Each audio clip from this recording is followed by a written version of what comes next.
You have reached your destination. Yup. So I've had some frustrating luck lately with vendors not calling me back or making promises for parts that aren't actually in stock. I even made an appointment for one guy to call me at a certain time. I had a list of about $3,000 worth of parts I needed, and he never called me back. Um, so now Moss is my go-to for stuff I need new. I've recently painted my car, and having struck out at a previous attempt with ordering a complete interior kit through one vendor, I've more or less started over completely and made a list of places that sold to the public. My mailbox has been pretty stuffed with color samples, and it occurred to me that Moss isn't that far from me. So I've taken a trip. You're looking at their showroom, and a couple of pretty nice cars, just twin cam in green there.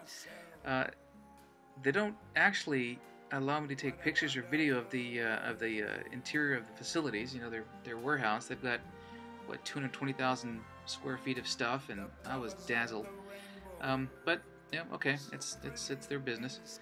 I spent a couple hours with Doug, who took me on a tour. I got a discount for all the stuff that I ordered because I ordered so much, and I went home with a color swatch palette that you'll see here in just a second, as well as a box of things you're looking at now, oil coolers and lines, and there's my list of stuff there in the in that little tab of paper.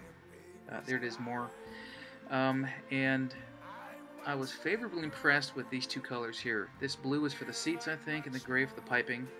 I'll tell you, I don't often make a point to do free advertising. I sure as hell aren't known as a kiss ass, but you know, if you get a chance to visit one of these facilities, it's well worth your time.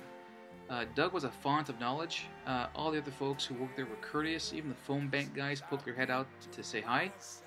And I'll likely be ordering my interior through them. And for the rest of the stuff I need, I'll probably head back. Because, you know, the drive was nice, and Moss was a pretty happy thing to deal with. So thank you, Doug, and well done, Moss.